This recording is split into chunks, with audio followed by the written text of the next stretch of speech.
ꯀꯩꯅꯣꯗ ꯇꯧꯔꯦ ꯊꯥꯖꯔꯛꯄꯅꯤꯗꯨꯗ ꯌꯥꯝ ꯀꯨꯏꯔꯕꯩ ꯃꯇꯨꯡꯗ ꯉꯁꯤꯗꯤ ꯂꯥꯏꯐ ꯑꯃꯨꯛ ꯊꯥꯖꯔꯛꯑꯦ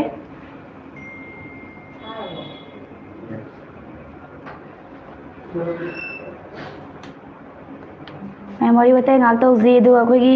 ꯀꯩꯃꯤ ꯁꯤꯖꯟ 4 ꯃꯌꯥꯝꯅ ꯌꯥꯝ ꯄꯥꯝꯅꯔꯤꯕꯁꯤꯁꯨ ꯁꯣꯏꯗꯅ ꯂꯥꯛꯆꯔꯒꯅꯤ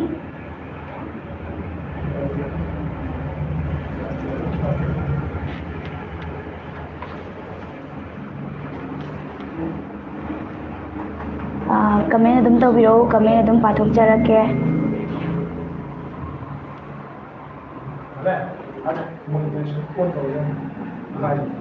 सी तौरदम तौगिदब माले नंग अदा येंगो सी तौगिद्रे Lakshmi Khuman ngairi kaimi ngaibiramu taram nauchari changbiragliba khudingmakpu सोइदन हापनी ngaibada ware haina comment tawbirakpa yamna yawi सोइदन वारमगनी हाइना खंगजे यामना पांबिगिबनी यामना नुसिबिगिबनी मयामगे अवाबा कोकनबगी दमकता कइमी सीजन 4 सुम सोइदना अथुबा मतमदा हपचरकलगनी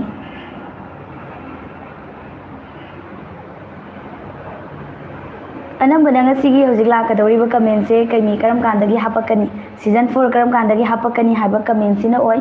khoi hojik matam chapchana haibadi ngamdri adubo khoi hojik mak adum kaimi season 4 hapnaba sem saba hojare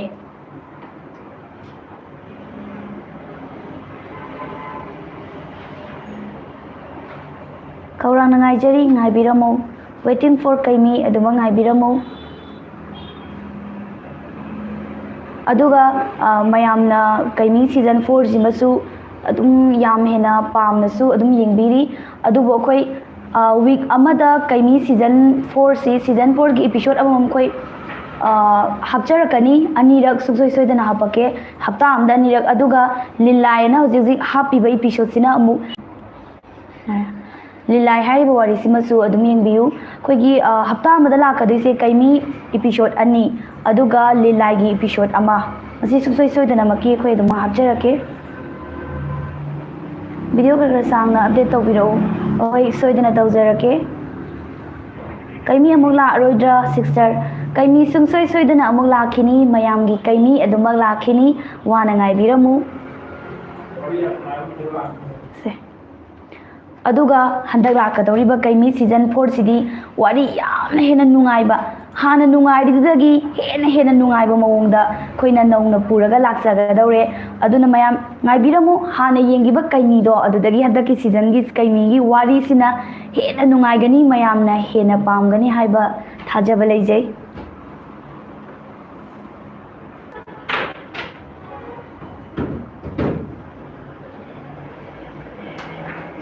net से खर नुंगाइते मैम अदुना मैम की कमेंट सिसु फजना उदबा यावे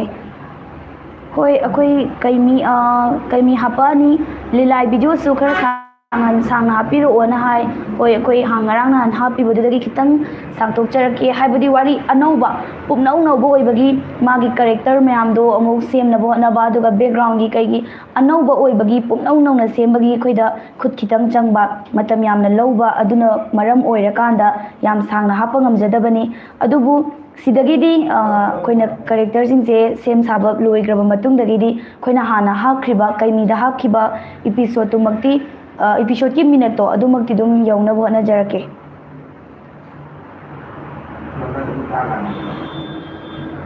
हाँ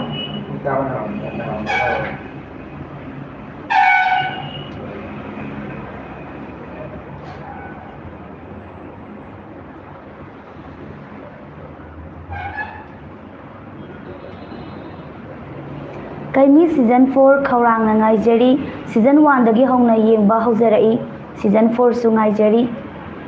तोपम क्लिंटन मैतै सुसोई सोइदना ngaibiramu सुसोई सोइदना पुजरक लगे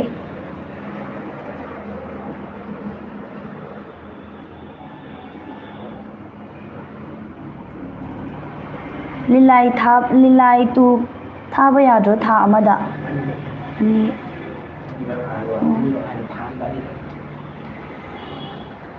ओ लिलाय जे ओ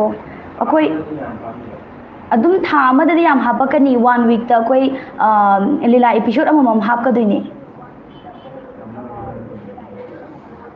ꯀꯩꯃꯤ ꯌꯦꯡꯅꯤꯡꯕꯅ ꯂꯣꯏꯔꯦ ꯍꯣꯏ ꯉꯥꯏꯕꯤꯔꯝꯃꯨ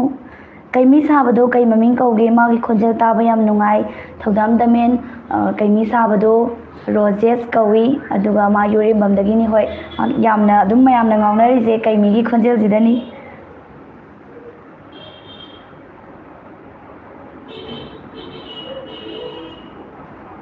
ꯆꯤꯆꯦ ꯌꯦꯡꯕ ꯌꯥꯝ ꯅꯨꯡꯉꯥꯏꯌꯦ ꯍꯣꯏ ꯑꯗꯨꯝ ꯉꯥꯏꯕꯤꯔꯝꯃꯣ ꯂꯤꯂꯥꯏ 3 ꯀꯔꯝ ꯀꯥꯟ ꯂꯥꯛꯀꯅꯤ ꯂꯤꯂꯥꯏ 3ꯁꯤ ꯍꯌꯦꯡꯒꯤ ꯃꯊꯪꯒꯨꯝꯕꯗ ꯍꯥꯞꯅꯕꯗꯤ ꯁꯦꯝꯖꯔꯤ ꯆꯦ ꯀꯩꯃꯤꯁꯦ ꯀꯌꯥꯝ ꯀꯨꯏꯅ ꯂꯩꯔꯒ ꯊꯥꯔꯛꯇꯣꯏꯅꯣ ꯑꯩꯈꯣꯏ ꯃꯇꯝ ꯆꯞ ꯆꯥꯅ ꯍꯥꯏꯕꯗꯤ ꯉꯝꯗ꯭ꯔꯤ ꯑꯗꯨꯕꯨ ꯀꯨꯏꯔꯔꯣꯏ ꯁꯨꯡꯁꯣꯏ ꯁꯣꯏꯗꯅ ꯌꯥꯝꯅ ꯑꯊꯨꯕ ꯃꯇꯝꯗ ꯄꯨꯗꯨꯅ ꯂꯥꯛꯂꯅꯤ ꯊꯣꯏꯕꯤ ꯆꯅꯨ ꯄꯨꯕꯨ ꯐꯣꯛ ꯇꯤꯚꯤ ꯐꯨꯜꯂꯤ ꯁꯞꯄꯣꯔꯠ ꯊꯦꯡꯛ ꯌꯨ ꯌꯥꯝ ꯅꯨꯡꯉꯥꯏ ꯍꯣꯏ ꯑꯗꯨꯃꯛ ꯉꯥꯏꯕꯤꯔꯝꯃꯨ ꯃꯌꯥꯝꯒꯤ ꯅꯨꯡꯉꯥꯏꯕ ꯑꯄꯥꯝꯕꯗꯨ ꯀꯣꯛꯍꯟꯅꯕꯒꯤꯗꯃꯛꯇ ꯁꯨꯡꯁꯣꯏ ꯁꯣꯏꯗꯅ ꯀꯩꯃꯤ ꯁꯤꯖꯟ 4 ꯄꯨꯗꯨꯅ ꯂꯥꯛꯆꯔꯒꯦ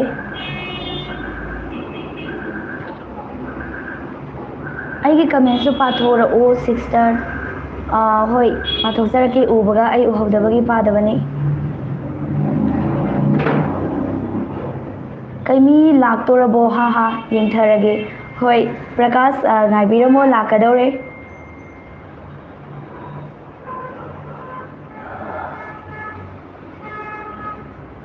ꯀꯔꯝ ꯀꯥꯟꯗꯒꯤ ꯊꯥꯔꯛꯇꯣꯏꯅꯣ ꯀꯩꯃꯤ ꯁꯤꯖꯟ 4 ꯑꯗꯨꯃꯛ ꯍꯌꯦꯡ ꯈꯪꯉꯅꯤ ꯍꯌꯦꯡ ꯁꯨꯡꯁꯣꯏ ꯁꯣꯏꯗꯅ ꯑꯩꯈꯣꯏ ꯀꯩꯃꯤ ꯁꯤꯖꯟ 4ꯒꯤ एपिसोड 1 ꯀꯔꯝ ꯀꯥꯟꯗ ꯂꯥꯛꯀꯅꯤ ꯍꯥꯏꯕꯗꯨ ꯍꯌꯦꯡ ꯁꯨꯡꯁꯣꯏ ꯁꯣꯏꯗꯅ ꯃꯌꯥꯝꯗ ꯈꯪꯍꯟꯖꯔꯛꯀꯦ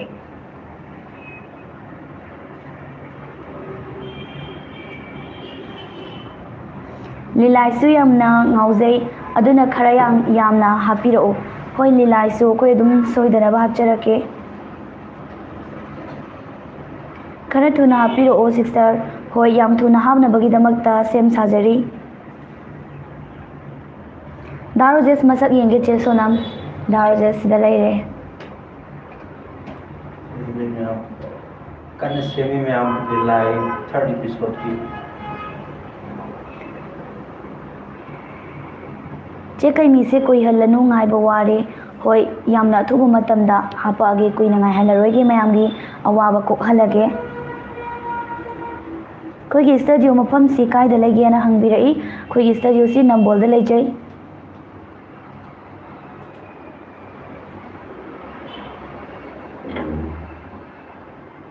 ngasi dagi thabadi ngamjagi roi aduna yamna thuba matam dadi hapcharage mayamna hena pamgi boy banina ya waramgani haina khalle kai mi ngai bada makha yamna yengningamgada mali aduna koisu mayamgi awabado koknabagi damakta yamna thuna koisu sembane koina khalambadi ahanbada kitang taptharaga lilaijima lilagi season ama na loishale matungda kaimi season 4 je hapke na khalambane adubu mayamna hena pamba mayamgi majority se kaimi sine hen tokre lilaidagi aduna maram oirakanda koi kaimi je haptaba yadre khalakanda yam nauna amuk semjarakpani season 4 se yamna athubu matamda laani mayam waraswana ngaibiramo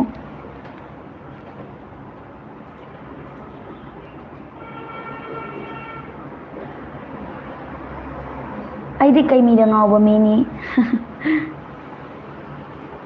lilai oirasu kaimi oirasu khar khar sangna hapirau yengbada yam nungai aduna hekta loibana hali hoi akhoisu sangna hapa ngamnabadi hona jarake Bema Rajkumari thank you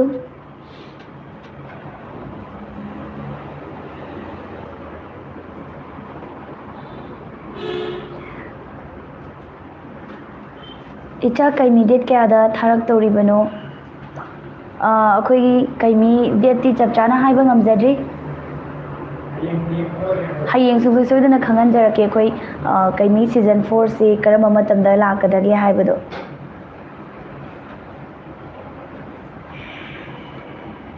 अदुगा चेसुना माइदी यादी याय लिलाई ओइरसु काइमी ओइरसु यादी याय पुबु फोक TV बु support तौजरी थागतचरी अदुमक support तौबियु होय मयामना हेना यामना पामनरीबा काइमीसी सु हापचरागे अखोइना लिलाइगा काइमीगा वारी अनिसी अखोइना boat तौजबनी boat तौबा मतमदा 80% अमा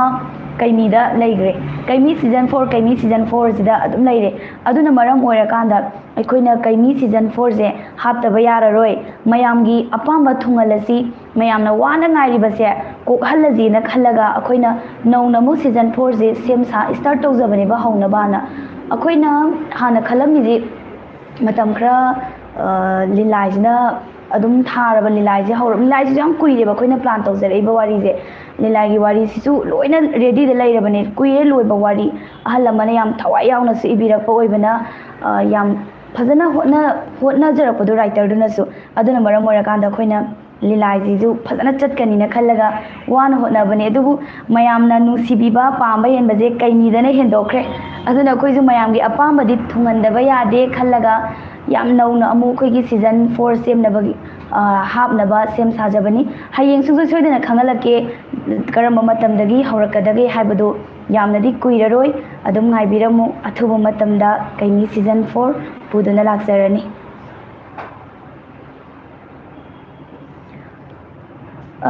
कमेंट मयाम अमा चटखिबा यावे एगी कमेंट पाबीदे पाथोरओ हाइबसु यावे उहौद्रे अवुबा खरा दमा पाथोकजरके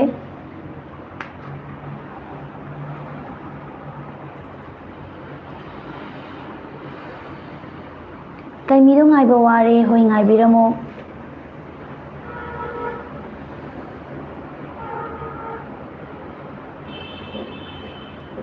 सिस्टर अदो कैमी सीजन 4 दा याम फत्तबा कै चिंगलाइदो हिंगलक्तुरा वारी दि हाइदोक चररोइगे हंदक लाकदौरिबा कैमी सीजन 4 सी अनौबा पुमनौनौबा वारी स्टाइल अमु ओइगनी मयाम अदुम ngaibiramo हानगी वारी दुदगी याम तोंगालनी अदुगा याम हेनसु नुंगाइगनी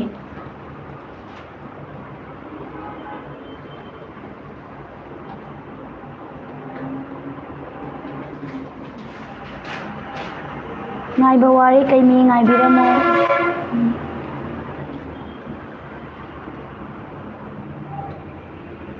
अनमना सिदा लाइबा कमेंजे कैमी सीजन 4 करम कांदा हापतुइनो करम कांदा लाकदुइनो हाइबा कमेंट ngakta ओइरे अदुना अममतंग लौखचद्रसु आई पुलब अदुम पुलब तोइना रिप्लाई पिजरगे हयेंग सुंसोय सोइदना खंगलागे करम मतमदगी हापा हौगनी हाइबदो अदुबु यामनदी कुइररोय हंदकी वीक सिदा अदुम मखोय हापा ngamnaba सेम साजरगे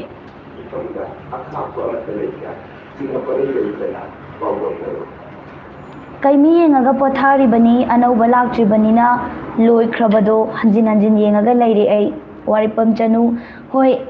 अखोइना जे हापचरिबा लीलाई दुबसु थवाय यावना येंबियु कैमी ngaइबो ओइना लीलाई वारी दुबसु अदुम येंगागा लैबियु अदुगिसु अहानबा येंबगी लीलाई वारी दुगी महाव खंग्रिबनी लीलाई वारी दुसु सुम येंगकपा तारगदी वारी दुगी महाव सु लौबा हैरकनी वारी दो याम फजबनी अदुबु होय chemo season 4 अदोमना ngaइबिरिबदु सुंसोय सोयदना पुरगा लाक्चरगे Atop फत्तबा थोलक तोइबा Male कैमीगी येंगागा खंगमिनरसी कैमीगी लाइजे लेंबी हिंगनबदो yam नुंगाइये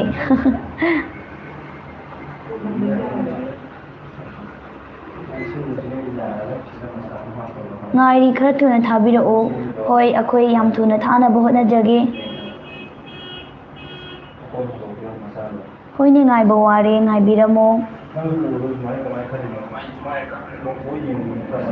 thank you so much my favorite cartoon is kaimi hoy adum ngai biro akhoi mayam gi apamba mayamna hena nusibiriba kaimi du adum puraga laani Big fan for Pubu Folktale Bemaraj Kumari Thagachari Lilai Wari Sungairi Ngaibiramo Sister gi ming duga team details haibirao ai gi ming Sonam Chanu aduga akhoi gi creator Pubu Folk TV gi creator gi ming akhoi gi oja Tom Santi aduga akhoi gi Pubu Folk TV gi supervisor Rajesh Maitai aduga akhoi gi editor da Malem Ningthauja amadi Romesh Ahibam aduga animation assistant animation da akhoi gi animator da Milli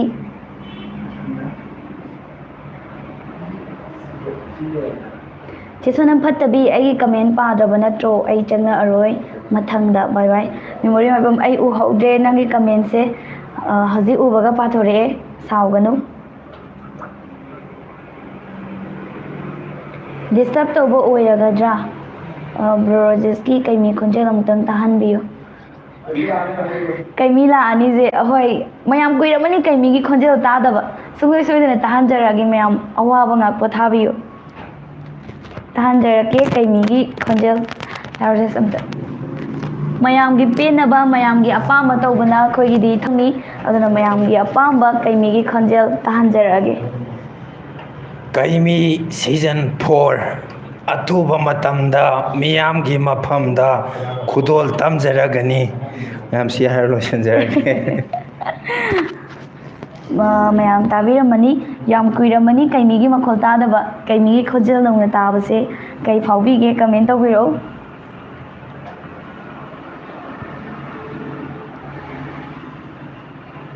ꯀꯩꯃꯤ ꯂꯣꯏꯈꯤꯕꯁꯦ ꯅꯨꯡꯉꯥꯏꯇꯦ ꯍꯣꯏ ꯑꯃꯨꯛ ꯅꯧꯅ ꯍꯥꯞꯄꯛꯑꯅꯤ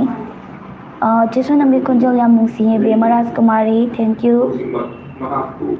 ꯑꯦꯍꯦ ꯈꯪꯗꯦ ꯑꯩꯈꯣꯏ ꯆꯠꯂꯦ ꯃꯊꯪꯁꯨ ꯆꯪꯂꯛꯑꯣꯏ ꯋꯥꯎ ꯅꯨꯡꯉꯥꯏꯔꯦ thanks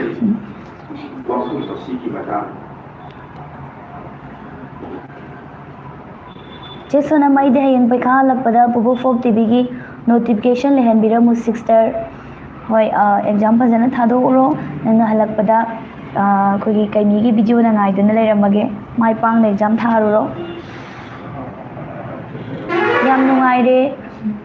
ꯀꯔꯤ ꯅꯨꯃꯤꯠꯇꯒꯤ ꯂꯥꯛꯇꯧꯔꯤꯕꯅꯣ ꯅꯨꯃꯤꯠꯁꯦ ꯆꯞ ꯆꯥꯅ ꯍꯥꯏꯕꯗꯤ ꯉꯝꯖꯗ꯭ꯔꯤ ꯑꯗꯨꯕꯨ ꯍꯌꯦꯡꯗꯤ ꯈꯪꯍꯟꯖꯔꯛꯑꯒꯦ ꯑꯩꯈꯣꯏ ꯀꯔꯝ ꯀꯥꯟꯗ ꯍꯥꯞꯀꯗꯒꯦ ꯍꯥꯏꯕꯗꯨ ꯋꯥꯎ ꯀꯩꯃꯤ ꯏꯁ ꯅꯥꯏꯁ ꯌꯥꯝ ꯅꯨꯡꯁꯤꯌꯦ ꯀꯩꯃꯤꯁꯦ ꯁꯣꯅꯝ ꯆꯅꯨꯁꯤ ꯌꯥꯝ ꯐꯖꯩ ꯏꯆꯜꯒꯤ ꯈꯣꯟꯖꯦꯜ ꯇꯥꯕ ꯌꯥꯝ ꯅꯨꯡꯉꯥꯏ ꯃꯅꯤꯆꯥꯟ ꯈꯨꯃꯟ ꯊꯥꯒꯠꯆꯔꯤ ꯌꯥꯝ ꯅꯨꯡꯉꯥꯏꯌꯦ ꯊꯦꯡꯛ ꯌꯨ ꯑꯩꯒꯤꯗꯤ ꯄꯥꯕꯤꯗꯕꯅꯤ ꯑꯩ ꯊꯣꯛꯂꯒꯦ ꯑꯩ ꯎꯗꯕꯒꯤꯅꯤ ꯃꯌꯥꯝ ꯋꯥꯔꯧꯕꯤꯒꯅꯨ ꯑꯩꯒꯤ ꯀꯃꯦꯟ ꯄꯥꯗꯦꯅ ꯑꯩ ꯇꯁꯦꯡꯅ ꯎꯖꯗꯕꯅꯤ ꯏꯆꯦ ꯃꯕꯨꯛ ꯌꯥꯝ ꯐꯠꯇꯦ ꯑꯩꯒꯤ ꯀꯃꯦꯟ ꯑꯝꯇ ꯄꯥꯊꯣꯛꯄꯤꯔꯛꯇꯦ ꯍꯦꯛ ꯎꯕꯒ ꯄꯥꯖꯔꯛꯀꯦ ꯂꯥꯟꯅ ꯂꯧꯕꯤꯒꯅꯨ ꯂꯤꯂꯥꯏꯁꯨ ꯅꯨꯡꯉꯥꯏꯗꯧ ꯃꯥꯜꯂꯤ ꯍꯣꯏ ꯖꯣꯏ ꯂꯤꯂꯥꯏꯁꯦ ꯁꯣꯏꯗꯅ ꯅꯨꯡꯉꯥꯏꯒꯅꯤ ꯍꯥꯏꯅ ꯈꯜꯂꯤ ꯑꯩꯈꯣꯏꯅ ꯌꯥꯝꯅ ꯐꯖꯒꯅꯤꯅ ꯊꯥꯖꯅ ꯁꯦꯝꯖꯈꯤꯕ ꯋꯥꯔꯤꯅꯤ ꯑꯗꯨꯕꯨ ꯃꯌꯥꯝꯁꯦ ꯀꯩꯃꯤꯅ ꯍꯦꯟꯅ ꯂꯨꯝꯈ꯭ꯔꯕ ꯃꯥꯜꯂꯤ ꯑꯗꯨꯝ ꯋꯥꯔꯤꯁꯦ एपिसोड अमा अनि येंगकपदा ngairibagi noina magun khangdribane lilai warisisu toina yengakpa taragadi warisigi mahau phajana lauragadi lilai warisisu yamnadi phajabani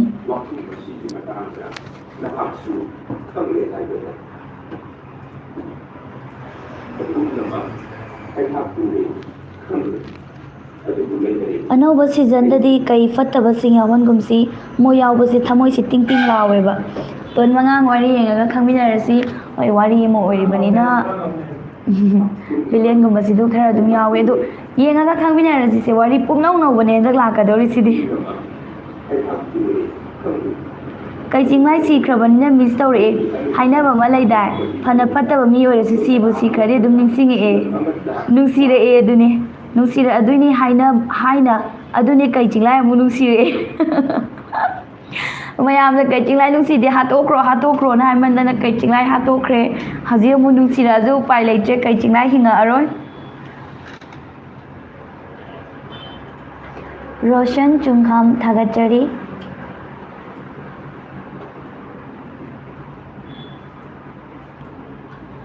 आई कमेंट से उद्रजाला नेप्रा महानंदा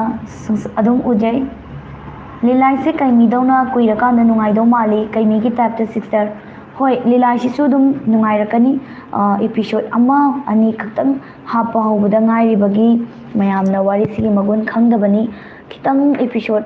4-5 मुंग सुरगदी मागी नुंगाइबसिसु सोइदना खंगकनी हाइना खंजै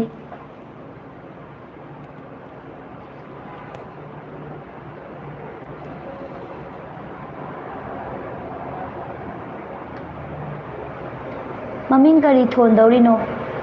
ममिंग से कोई कईमी रूम थोंगनी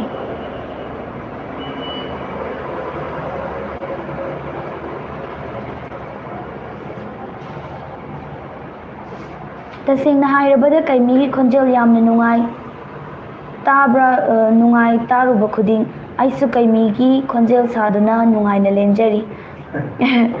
ꯗꯥꯏꯅꯣꯁꯣꯔꯁꯤꯡ ꯍꯣꯏ ꯑꯗꯨꯝ ꯀꯩꯃꯤꯒꯤ ꯈꯣꯟꯖꯦꯜ ꯁꯥꯔꯒ ꯑꯗꯣꯝꯒꯤ ꯑꯋꯥꯕ ꯄꯣꯊꯥꯕꯤꯌꯨ ꯀꯩꯃꯤ ꯂꯣꯏꯈꯤꯕꯁꯤ ꯅꯨꯡꯉꯥꯏꯇꯦ ꯍꯣꯏ ꯂꯣꯏꯕ ꯅꯥꯏꯗ꯭ꯔꯦ ꯁꯤꯖꯟ 4 ꯑꯃꯨꯛ ꯄꯨꯗꯨꯅ ꯂꯥꯛꯑꯅꯤ ꯑꯗꯣꯝꯒꯤ ꯅꯨꯡꯉꯥꯏꯇꯕꯗꯨ ꯀꯣꯛꯍꯟꯖꯔꯒꯦ ꯄꯨꯄꯨ ꯐꯣꯛ ꯐꯨꯜ ꯁꯄꯣꯔꯠ ꯊꯥꯒꯠꯆꯔꯤ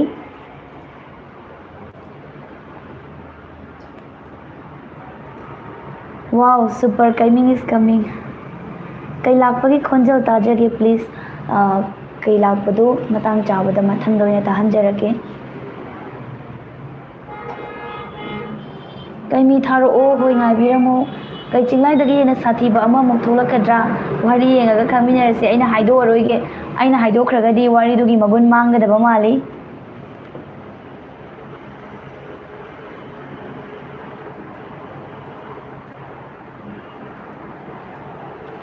ꯆꯦ ꯑꯩꯗꯤ ꯂꯤꯂꯥꯏ ꯋꯥꯔꯤ ꯅꯨꯡꯉꯥꯏꯔꯁꯨ ꯀꯩꯃꯤꯗꯒꯤ ꯍꯦꯟꯅ ꯅꯨꯡꯉꯥꯏꯕ ꯂꯥꯛꯂꯔꯣꯏ ꯀꯩꯃꯤ ꯍꯥꯞꯂꯤꯉꯩꯗꯗꯤ ꯀꯩꯃꯤ ꯂꯥꯛꯀꯗꯧꯔꯦꯅ ꯋꯥꯅ ꯉꯥꯏꯖꯕꯗꯣ ꯀꯩꯃꯤ ꯍꯥꯞꯂꯛꯈꯤꯗꯕꯗꯒꯤ ꯌꯨꯇ꯭ꯌꯨꯕ ꯀꯥꯁꯦ ꯆꯪꯅꯤꯡꯕꯒ ꯄꯣꯛꯇ꯭ꯔꯦ ꯆꯤꯆꯦ ꯈꯔ ꯊꯨꯕꯤꯔꯣꯕ ꯀꯩꯃꯤ ꯍꯣꯏ ꯁꯨꯡꯁꯣꯏ ꯁꯣꯏꯗꯅ ꯌꯥꯝꯅ ꯊꯨꯅ ꯍꯥꯞꯆꯔꯛꯑꯒꯦ ꯌꯥꯝ ꯍꯦꯟꯅ ꯄꯥꯝꯅ ꯑꯗꯣꯝꯅ ꯊꯋꯥꯏ ꯌꯥꯎꯅ ꯌꯦꯡꯕꯤꯕꯒꯤꯗꯃꯛꯇꯁꯨ ꯊꯥꯒꯠꯆꯔꯤ ꯑꯗꯣꯝꯒꯤ ꯑꯋꯥꯕꯁꯨ ꯀꯣꯛꯅꯕ ꯌꯨꯇ꯭ꯌꯨꯕꯇꯤ ꯅꯣꯇꯤꯐꯤꯀꯦꯁꯟ ꯂꯥꯛꯄ ꯉꯥꯏꯍꯜꯂꯒꯦ ꯀꯩꯃꯤ ꯁꯤꯖꯟ 4 ꯁꯨꯡꯁꯣꯏ ꯁꯣꯏꯗꯅ ꯍꯥꯞꯆꯔꯛꯑꯒꯦ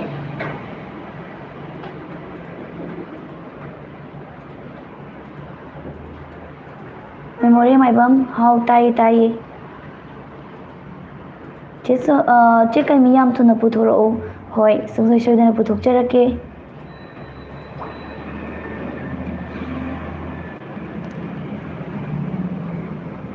ꯀꯩꯃꯤꯁꯦ ꯀꯔꯝꯕ ꯃꯇꯝꯗ ꯊꯥꯔꯛꯇꯣꯏꯅꯣ ꯃꯇꯝꯗꯤ ꯆꯞ ꯆꯥꯅ ꯍꯥꯏꯕ ꯉꯝꯗ꯭ꯔꯤ ꯑꯗꯨꯕꯨ ꯁꯨꯡꯁꯣꯏ ꯁꯣꯏꯗꯅꯗꯤ ꯌꯥꯝ ꯊꯨꯅ ꯄꯨꯖꯔꯛꯑꯅꯤ ꯏꯆꯥꯅꯨꯄꯥ ꯀꯥꯁꯦ ꯀꯩꯃꯤ ꯂꯥꯛꯂꯕ꯭ꯔꯥ ꯍꯥꯏ ꯂꯩꯔꯦ ꯁ꯭ꯀꯨꯜ ꯍꯜꯂꯛꯄꯒ ꯍꯣꯏ ꯑꯉꯥꯡꯁꯤꯡꯅ ꯌꯥꯝ ꯄꯥꯝꯕꯅꯦ ꯀꯩꯃꯤꯁꯦ ꯑꯗꯨꯅ ꯑꯗꯨꯝ ꯑꯩꯈꯣই ꯄꯨꯖꯔꯛꯑꯒꯦ ꯑꯉꯥꯡꯈꯩꯒꯤꯁꯨ ꯄꯦꯟꯅꯕ ꯑꯗꯨ ꯁ꯭ꯀꯨꯜꯁꯨ ꯑꯗꯨꯝ ꯊꯥꯕꯤꯌꯨ ꯂꯥꯏꯔꯤꯛꯁꯨ ꯑꯗꯨꯝ ꯐꯖꯅ ꯇꯧꯍꯜꯂꯨ ꯑꯗꯨꯒ ꯃꯣꯏ ꯉꯥꯛ ꯄꯣꯊꯥꯖꯕ ꯑꯣꯏꯅ ꯑꯩꯈꯣꯏꯒꯤ ꯀꯩꯃꯤ ꯁꯤꯖꯟ 4 ꯄꯨꯔꯛꯀꯗꯧꯔꯦ ꯑꯗꯨ ꯑꯃꯨꯛ ꯌꯦꯡꯍꯟꯕꯤꯌꯨ ꯄꯨꯄꯨ ꯐꯣꯛ ꯇꯤꯚꯤꯒꯤ ꯁ꯭ꯇꯥꯐꯁꯤꯡ ꯑꯅꯥ ꯑꯌꯦꯛ ꯌꯥꯎꯗꯅ ꯃꯇꯝ ꯁꯥꯡꯅ ꯃꯤꯌꯥꯝꯒꯤ ꯊꯧꯒꯜ ꯇꯧꯕ ꯉꯝꯕ ꯑꯣꯏꯕꯤꯌꯨ ꯔꯣꯁꯟ ꯆꯨꯡꯈꯝ ꯍꯣꯏ ꯁꯨꯡꯁꯣꯏ ꯁꯣꯏꯗꯅ ꯑꯅꯥ ꯑꯌꯦꯛ ꯌꯥꯎꯗꯅ ꯇꯨꯡ ꯀꯣꯏꯅ ꯃꯌꯥꯝꯒꯤ ꯁꯦꯕꯥ ꯇꯧꯕ ꯉꯝꯕ ꯑꯣꯏꯖꯒꯦ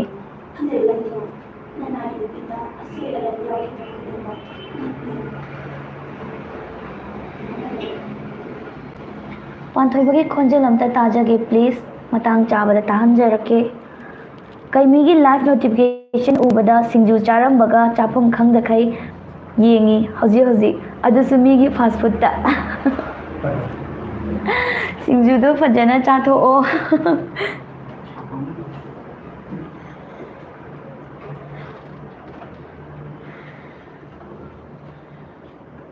इचानुपी चही अनी Gayri chemo हायरगा लैरे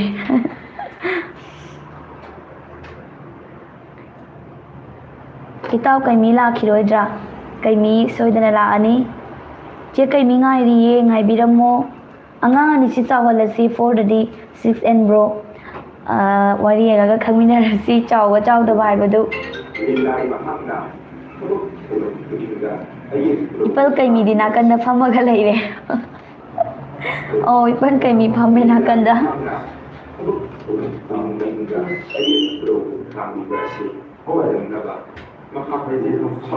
ngarang lilai do kamai tawrino minute su yam tele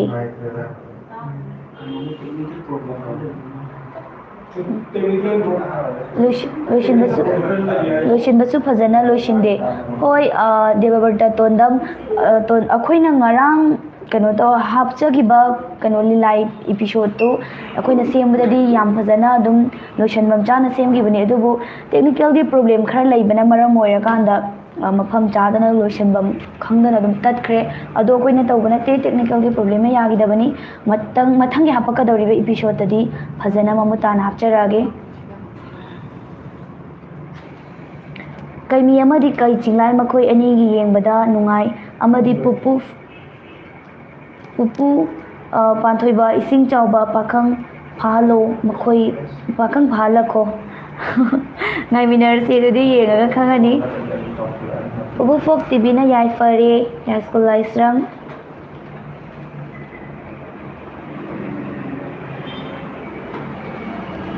ꯍꯟꯗꯛꯀꯤ ꯋꯥꯔꯤꯁꯦ ꯁꯤꯁꯇꯔ ꯅꯨꯡꯉꯥꯏꯇꯦ ꯋꯥꯔꯤꯁꯦ ꯍꯧꯕꯗ ꯉꯥꯏꯔꯤꯕꯒꯤꯅꯤ ꯑꯗꯨꯒ ꯋꯥꯔꯤꯁꯤꯒꯤ ꯏꯄꯤꯁꯣꯗ ꯈꯔ ꯌꯦꯡꯉꯛꯄ ꯇꯥꯔꯒꯗꯤ ꯋꯥꯔꯤꯁꯤꯁꯨ ꯁꯨꯡꯁꯣꯏ ꯁꯣꯏꯗꯅ ꯅꯨꯡꯉꯥꯏꯒꯗꯕꯅꯤ ꯑꯗꯨꯕꯨ ꯍꯣꯏ ꯃꯌꯥꯝꯅ ꯄꯥꯝꯃꯤꯕ ꯀꯩꯃꯤꯁꯦ ꯑꯣꯏꯅ ꯁꯨꯡꯁꯣꯏ ꯁꯣꯏꯗꯅ ꯄꯨꯊꯣꯛꯆꯔꯛꯑꯒꯦ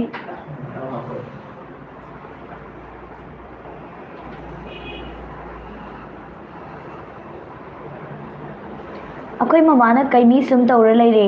ꯃꯁꯨ ꯅꯨꯄꯥ ꯑꯃ ꯍꯟꯗꯛ ꯄꯣꯛꯑꯦ ꯑꯗꯨꯁꯨ ꯃꯃꯥꯅ ꯏꯁꯤꯡ ꯆꯥꯎꯕ ꯀꯧ ꯂꯩꯔꯦ ꯅꯦꯛꯁ ꯏꯄꯤꯁꯣꯗ ꯋꯥꯅ ꯉꯥꯏꯖꯔꯤ ꯍꯣꯏ ꯉꯥꯏꯕꯤꯔꯝꯃꯣ ꯀꯩꯃꯤ ꯁꯤꯖꯟ 4 ꯏꯁꯤꯡ ꯆꯥꯎꯕꯁꯨ ꯄꯥꯟꯊꯣꯏꯕꯁꯨ ꯀꯩꯃꯤꯁꯨ ꯃꯌꯥꯝꯅ ꯌꯥꯝꯅ ꯅꯨꯡꯁꯤꯕꯤꯈꯤꯕ ꯀꯦꯔꯦꯛꯇꯔꯁꯤꯡꯗꯨꯁꯨ ꯑꯗꯨꯃꯛ ꯄꯨꯗꯨꯅ ꯂꯥꯛꯆꯔꯅꯤ ꯉꯥꯏꯕꯤꯔꯝꯃꯣ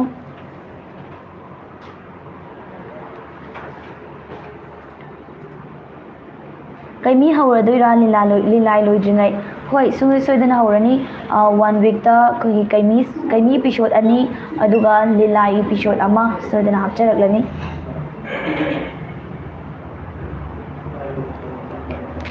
ꯑꯩꯗꯤ ꯂꯤꯂꯥꯏꯁꯨ ꯅꯨꯡꯉꯥꯏ ꯍꯣꯏ ꯂꯤꯂꯥꯏꯁꯨ ꯑꯗꯨꯝ ꯅꯨꯡꯉꯥꯏ ꯍꯥꯏꯕꯤꯔꯛꯄ ꯌꯥꯎꯏ ꯂꯤꯂꯥꯒꯤ ꯋꯥꯔꯤꯁꯤꯁꯨ ꯐꯖꯅ ꯏꯄꯤꯁꯣꯗ ꯈꯔ ꯌꯥꯝꯅ ꯌꯦꯡꯕ ꯇꯥꯔꯒꯗꯤ ꯑꯗꯨꯃꯛ ꯅꯨꯡꯉꯥꯏꯒꯅꯤ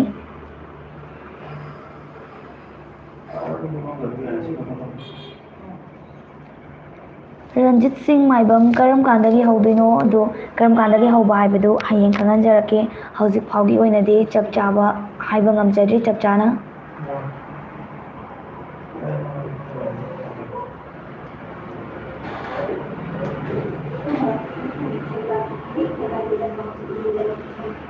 ꯆꯦ ꯁꯣꯅꯝ ꯀꯩꯃꯤ ꯉꯥꯏꯕꯗ ꯁꯤꯗꯧꯔꯦ ꯑꯋꯥꯕ ꯀꯣꯛꯍꯟꯖꯔꯒꯦ ꯉꯥꯏꯕꯤꯔꯝꯃꯣ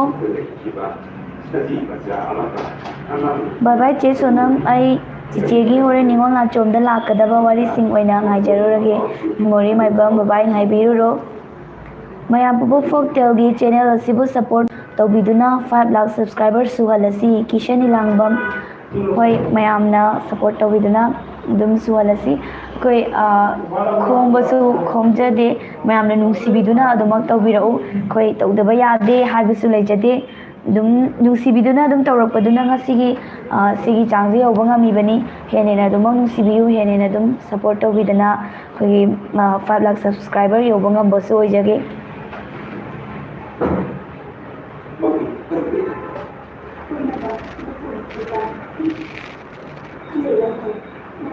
ꯆꯦ ꯑꯩꯗꯤ ꯏꯆꯦ ꯈꯣꯏꯅ ꯂꯤꯕꯒꯤꯔ ꯈꯪꯗꯦ ꯂꯤꯂꯥꯏꯁꯨ ꯑꯗꯨꯝ ꯅꯨꯡꯉꯥꯏ ꯍꯣꯏ ꯂꯤꯂꯥꯏ ꯋꯥꯔꯤꯁꯤꯁꯨ ꯌꯥꯝꯅ ꯐꯖꯕꯅꯤ ꯑꯗꯨꯝ ꯑꯅꯤꯃꯛ ꯑꯗꯨꯝ ꯌꯦꯡꯕꯤꯔꯣ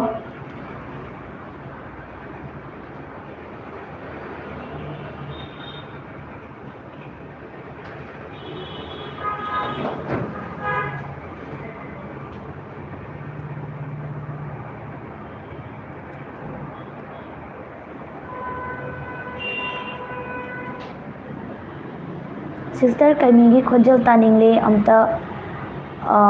ꯇꯥꯍꯜꯂꯛꯑꯣ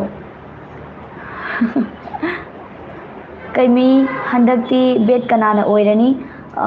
ꯌꯦꯡꯃꯤꯟꯅꯔꯁꯤ ꯍꯥꯏꯗꯣꯛꯑꯔꯣꯏꯒꯦ ꯕꯦꯠ ꯀꯩ ꯆꯤꯡꯂꯥꯏꯗꯒꯤ ꯍꯦꯟꯅ ꯁꯥꯊꯤꯕ ꯌꯥꯝ ꯁꯥꯊꯤꯕ ꯕꯦꯠ ꯑꯃ ꯂꯥꯛꯑꯅꯤ ꯍꯟꯗꯛꯇꯤ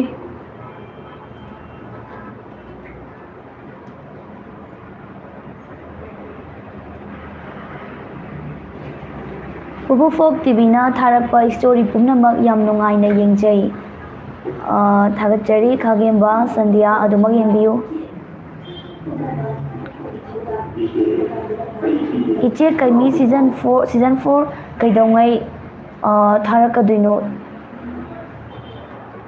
ꯌꯥꯝ ꯅꯨꯡꯉꯥꯏꯅ ꯌꯦꯡꯅꯤꯡꯉꯤ ꯑꯗꯣ ꯀꯔꯝ ꯀꯥꯟꯗ ꯍꯥꯞꯀꯗꯒꯦ ꯀꯩꯃꯤ ꯁꯤꯖꯟ 4 ꯂꯥꯛꯀꯗꯒꯦ ꯍꯥꯏꯕꯗꯣ ꯃꯌꯥꯝꯗ ꯍꯌꯦꯡ ꯁꯨꯡꯁꯣꯏ ꯁꯣꯏꯗꯅ ꯈꯪꯍꯟꯖꯔꯛꯑꯒꯦ ꯂꯤꯂꯥꯏꯁꯨ ꯁꯤꯖꯟ ꯂꯩꯒꯗ꯭ꯔꯥ ꯁꯤꯁꯇꯔ ꯍꯣꯏ ꯂꯤꯂꯥꯏ ꯁꯤꯖꯟ ꯂꯩꯔꯛꯀꯗ꯭ꯔꯥ ꯍꯥꯏꯅ ꯊꯥꯖꯩ ꯂꯩꯔꯛꯀꯅꯤ ꯂꯤꯂꯥꯏꯁꯨ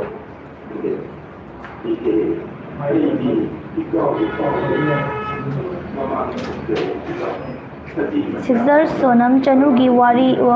ꯁꯤꯁꯇꯔ ꯁꯣꯅꯝ ꯆꯅꯨꯒꯤ ꯋꯥꯍꯩ ꯋꯥꯇꯥ ꯈꯨꯗꯤꯡꯃꯛ ꯂꯣꯏꯅ ꯐꯖꯩ ꯑꯗꯨꯒꯤꯁꯨ ꯃꯊꯛꯇ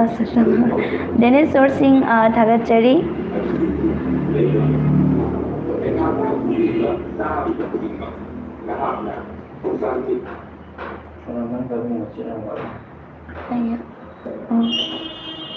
ꯂꯥꯏꯚꯁꯦ ꯅꯨꯃꯤꯠ ꯈꯨꯗꯤꯡꯒꯤ ꯑꯣꯏꯅ ꯇꯧꯍꯟꯅꯤꯡꯉꯤ 15 minutes ꯃꯨꯛ ꯑꯣꯏꯔꯁꯨ ꯍꯣꯏ ꯑꯩꯈꯣꯏ ꯅꯨꯡꯇꯤꯒꯤꯗꯤ ꯉꯝꯖꯔꯣꯏ ꯑꯗꯨꯕꯨ ꯍꯣꯏ ꯑꯩꯈꯣꯏ ꯑꯗꯨꯝ ꯌꯥꯝ ꯇꯣꯏꯅ ꯊꯥꯖꯔꯛꯅꯕꯗꯤ ꯍꯣꯠꯅꯖꯔꯛꯀꯦ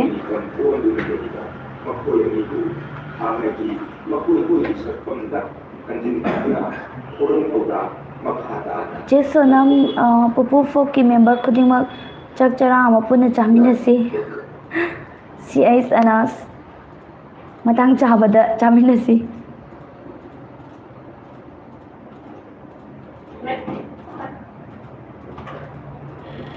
ꯐꯣꯇꯣꯗ ꯋꯥꯔꯤ ꯂꯤꯕꯁꯦ ꯌꯦꯡꯕ ꯅꯨꯡꯉꯥꯏꯇꯦ ꯇꯣꯁꯤꯛ ꯑꯩꯈꯣꯏꯒꯤ ꯁꯤꯗ ꯀꯟꯇꯦꯟ ꯂꯩꯔꯤꯁꯤꯗ ꯑꯦꯅꯤꯃꯦꯁꯟꯗꯨꯃ ꯑꯦꯅꯤꯃꯦꯁꯟ ꯚꯤꯗꯤꯑꯣꯗꯨꯃ ꯇꯣꯉꯥꯟꯅ ꯂꯩꯔꯦ ꯑꯗꯨꯒ ꯄꯤꯛꯆꯔ ꯁ꯭ꯇꯣꯔꯤ ꯑꯅ ꯇꯣꯉꯥꯟꯅ ꯑꯃꯨꯛ ꯁ꯭ꯇꯣꯔꯤ ꯑꯣꯏꯅ ꯍꯥꯞꯄꯅꯤ ꯁ꯭ꯇꯣꯔꯤꯗꯨꯒꯤꯅ ꯑꯩꯈꯣꯏꯅ ꯑꯦꯅꯤꯃꯦꯁꯟ ꯁꯦꯝꯗꯕ ꯄꯤꯛꯆꯔ ꯊꯝꯅꯦꯜꯗꯣ ꯈꯛꯇꯅ ꯑꯩꯈꯣꯏ ꯚꯣꯏꯁ ꯈꯛꯇꯪ ꯋꯥꯔꯤꯗꯣ ꯈꯛꯇꯪ ꯇꯥꯅꯕꯒꯤꯗꯃꯛꯇ ꯑꯗꯨꯅ ꯑꯃꯨꯛ ꯁꯦꯝꯖꯕꯅꯤ ꯑꯗꯨꯕꯨ ꯄꯤꯛꯆꯔ ꯁ꯭ꯇꯣꯔꯤꯗꯗꯤ ꯑꯩꯈꯣꯏ ꯄꯤꯛꯆꯔ ꯈꯛꯇ ꯑꯣꯏꯍꯟꯖꯔꯛꯀꯅꯤ ꯑꯗꯨꯒ ꯑꯦꯅꯤꯃꯦꯁꯟ ꯚꯤꯗꯤꯑꯣ ꯇꯣꯉꯥꯟꯕ ꯚꯤꯗꯤꯑꯣ ꯍꯥꯞꯄꯤꯁꯤꯗꯅ ꯑꯩꯈꯣꯏ ꯑꯦꯅꯤꯃꯦꯁꯟ ꯑꯗꯨꯝ ꯁꯥꯟꯅꯖꯔꯛꯀꯦ ꯑꯄꯥꯝꯕ ꯑꯗꯨꯝ ꯌꯦꯡꯕꯤꯌꯨ ꯑꯦꯅꯤꯃꯦꯁꯟ ꯚꯤꯗꯤꯑꯣꯁꯦ ꯄꯥꯝꯕꯒꯤꯗꯃꯛ ꯑꯦꯅꯤꯃꯦꯁꯟ ꯚꯤꯗꯤꯑꯣ ꯑꯗꯨꯝ ꯌꯦꯡꯕꯤꯌꯨ ꯑꯗꯨꯒ ꯄꯤꯛꯆꯔ ꯌꯥꯎꯕ ꯁ꯭ꯇꯣꯔꯤꯁꯤ ꯇꯥꯕ ꯅꯨꯡꯉꯥꯏꯇꯦ ꯍꯩꯅꯗꯦ ꯍꯥꯏꯔꯒꯅ ꯑꯗꯨꯝ ꯏꯒꯅꯣꯔ ꯇꯧꯕꯤꯈ꯭ꯔꯣ ꯑꯄꯥꯝꯕ ꯃꯌꯥꯝ ꯁꯣꯝꯒꯤ ꯑꯄꯥꯝꯕ ꯚꯤꯗꯤꯑꯣꯗꯣ ꯑꯗꯨ ꯑꯣꯏꯅ ꯑꯗꯨꯝ ꯉꯥꯏꯕꯤꯌꯨ ꯑꯗꯣꯝꯒꯤ ꯑꯄꯥꯝꯕ ꯚꯤꯗꯤꯑꯣꯗꯨꯁꯨ ꯁꯨꯡꯁꯣꯏ ꯁꯣꯏꯗꯅ ꯑꯗꯨꯝ ꯑꯩꯈꯣꯏ ꯄꯨꯄꯨ ꯐꯣꯛ ꯇꯤꯚꯤꯒꯤ ꯃꯥꯏꯀꯩꯗꯒꯤ ꯍꯥꯞꯆꯔꯛꯀꯅꯤ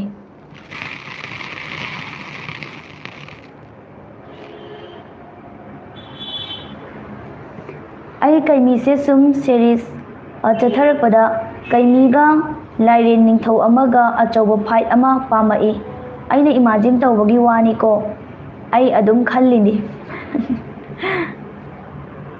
ꯌꯦꯡꯁꯤ ꯌꯥꯕ꯭ꯔꯥꯅ ꯀꯩꯃꯤ ꯂꯥꯛꯇꯕꯗꯤ ꯅꯨꯡꯉꯥꯏꯇꯦ ꯍꯣꯏ ꯂꯥꯛꯑꯅꯤ ꯑꯗꯣꯝꯒꯤ ꯅꯨꯡꯉꯥꯏꯇꯕꯗꯣ ꯀꯣꯛꯂꯛꯑꯅꯤ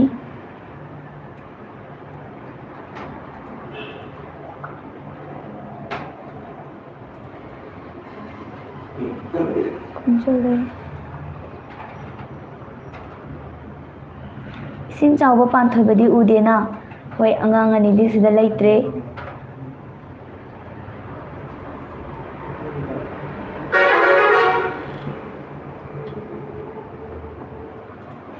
ꯀꯩꯃꯤ ꯈꯤꯇꯪ ꯊꯨꯅ ꯊꯥꯅꯕ ꯇꯧꯔꯁꯤ ꯍꯣꯏ ꯌꯥꯝ ꯊꯨꯅ ꯊꯥꯅꯕ ꯇꯧꯔꯒꯦ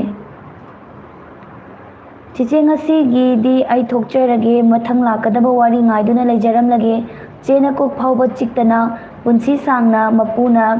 ꯊꯝꯕꯤꯗꯨꯅ ꯃꯤꯌꯥꯝꯒꯤ ꯁꯦꯕꯥ ꯃꯄꯨꯡ ꯐꯥꯅ ꯇꯧꯕ ꯉꯝꯕ ꯑꯣꯏꯖꯔꯣ ꯆꯤꯆꯦ ꯊꯥꯒꯠꯆꯔꯤ ꯍꯣꯏ ꯑꯗꯣꯝꯒꯤ ꯀꯃꯦꯟ ꯑꯗꯣꯝꯒꯤ ꯋꯤꯁꯇꯒꯤ ꯑꯩꯈꯣꯏ ꯑꯅꯥ ꯑꯌꯦꯛ ꯑꯃꯠꯇ ꯌꯥꯎꯗꯅ ꯃꯌꯥꯝꯒꯤ ꯄꯦꯟꯅꯕ ꯃꯌꯥꯝꯒꯤ ꯁꯦꯕꯥ ꯃꯇꯝ ꯀꯨꯏꯅ ꯇꯧꯕ ꯉꯝꯕ ꯂꯤꯂꯥꯏ ꯇ꯭ꯔꯤ ꯊꯥꯒꯠꯄꯤꯔꯛꯎ ꯉꯁꯤꯗꯤ ꯂꯤꯂꯥꯏ ꯇ꯭ꯔꯤ ꯍꯥꯞꯆꯔꯛꯑꯔꯣꯏ ꯉꯁꯤꯗꯤ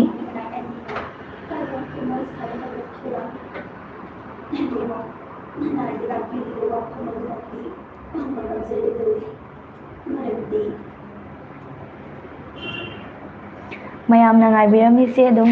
ꯀꯩꯃꯤ ꯁꯤꯖꯟ 4ꯁꯦ ꯑꯣꯏꯕꯖꯥꯠꯅꯤ ꯑꯩꯈꯣꯏꯗꯤ ꯄꯨꯄꯨ ꯐꯣꯛ ꯇꯤꯚꯤꯅꯕꯨ ꯍꯥꯞꯄꯛꯄ ꯚꯤꯗꯤꯑꯣ ꯈꯨꯗꯤꯡꯃꯛ ꯑꯗꯨꯃꯛ ꯌꯦꯡꯕꯤꯒꯗ꯭ꯔꯥ ꯑꯗꯨꯃꯛ ꯁꯞꯄꯣꯔꯠ ꯇꯧꯕꯤꯒꯗ꯭ꯔꯥ ꯈꯜꯂꯨꯔꯒ ꯀꯩꯃꯤ ꯈꯛꯇꯃꯛ ꯁꯞꯄꯣꯔꯠ ꯇꯧꯔꯒ ꯂꯩꯔꯝꯃꯦ ꯌꯥꯝ ꯅꯨꯡꯉꯥꯏꯇꯦ ꯂꯤꯂꯥꯏꯁꯨ ꯑꯗꯨꯝ ꯌꯦꯡꯉꯨꯀꯣ ꯃꯌꯥꯝ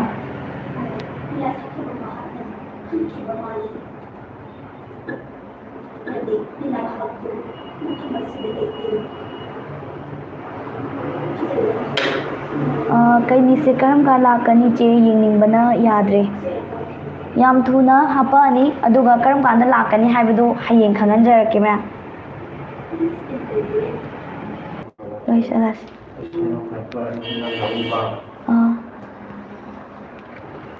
ꯃꯌꯥꯝ ꯅꯦꯠꯁꯤꯁꯨ ꯌꯥꯝꯅ ꯅꯨꯡꯉꯥꯏꯇ꯭ꯔꯦ ꯑꯗꯣ ꯉꯁꯤꯒꯤ ꯑꯣꯏꯅꯗꯤ ꯂꯥꯏꯚꯁꯤꯁꯨ ꯂꯣꯏꯁꯜꯂꯒꯦ ꯑꯗꯨꯒ ꯃꯌꯥꯝꯒꯤ ꯄꯥꯝꯃꯤꯕ ꯃꯌꯥꯝꯅ ꯌꯥꯝꯅ ꯉꯥꯏꯅꯔꯤꯕ ꯀꯩꯃꯤ ꯁꯤꯖꯟ 4ꯁꯦ ꯁꯤꯃꯁꯨ ꯁꯨꯡꯁꯣꯏ ꯁꯣꯏꯗꯅ ꯄꯨꯔꯒ ꯂꯥꯛꯆꯔꯒꯦ ꯀꯔꯝꯕ ꯃꯇꯝꯗꯒꯤ ꯍꯥꯞꯀꯅꯤ ꯍꯥꯏꯕꯗꯨꯃ ꯃꯌꯥꯝꯗ ꯍꯌꯦꯡ ꯈꯪꯍꯟꯖꯔꯛꯑꯒꯦ